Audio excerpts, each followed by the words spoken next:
With Semiosis 101, I am lifting the veil of semiotic theory to show the alignments to what creatives already do. In translating arcane semiotic terminology into your existing creative process, Semiosis 101 brings Peircean semioticians and creatives closer into a mutually beneficial communicational situation. Let me summarise how ideation is essentially semiotic. Brief. Research, idea generation, idea selection, idea development, outcome. That is a creative process.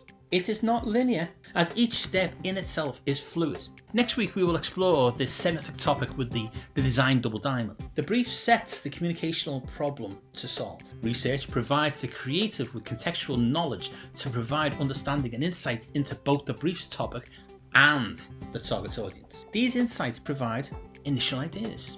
The creative then can begin sketching possible visual ways to convey these ideas to the audience.